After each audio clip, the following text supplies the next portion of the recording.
to start with, I feel so incredibly lucky and honoured to be here and to speak on behalf of all the amazing students that made this happen. So without a doubt, student voice and activism has been instrumental to the opening of the Dorothy Kuya building. I want to take the time to recognise the students that stood for this change, even through strong opposition. This journey started in 2017, where Tinya Mbako and Anisha Rafatha lobbied for the building to be renamed.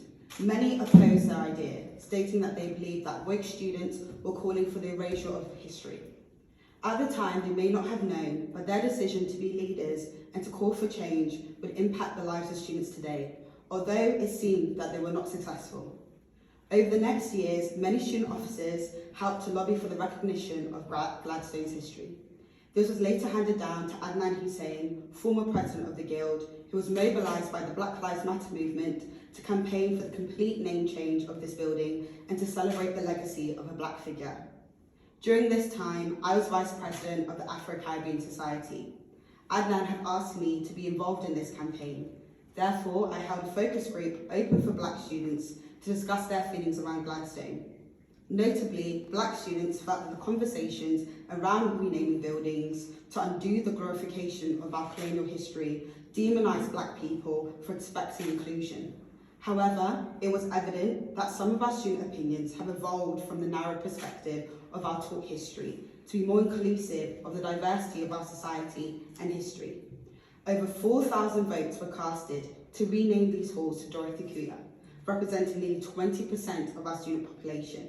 And although he could not be here today, I want to give particular thanks to Adnan Hussein, who really helped push the last leg of this campaign and helped to ensure the involvement of black students such as myself. Students have come together to acknowledge that this change is not an erasure of history, but the recognition of an overlooked one.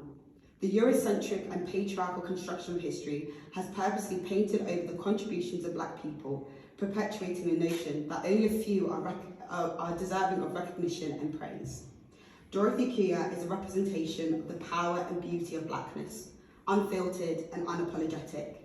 Many students will come to this university with little, if any, education on black figures and history. However, this representation will serve as a reminder that our history includes black stories, and individuals and institutions need to actively acknowledge this and include this in all our systems and processes. As time passes, there will be new cohorts of students that may not know or remember how this change came about, or remember the names of the people that championed this change. But I'm well assured that for many students, in particular black students, to see that our institution is awarding deserved praise and recognition to a local black figure is a profound and refreshing change. However, this is not where change should cease. I, along with many other students, are excited to see the university continually evolve, ensuring that we are reflecting all of our history with all the colours that made it, not only in our building names, but our curriculums, teaching, systems, and beyond.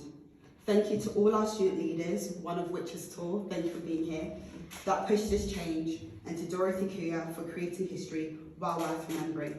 Thank you so much.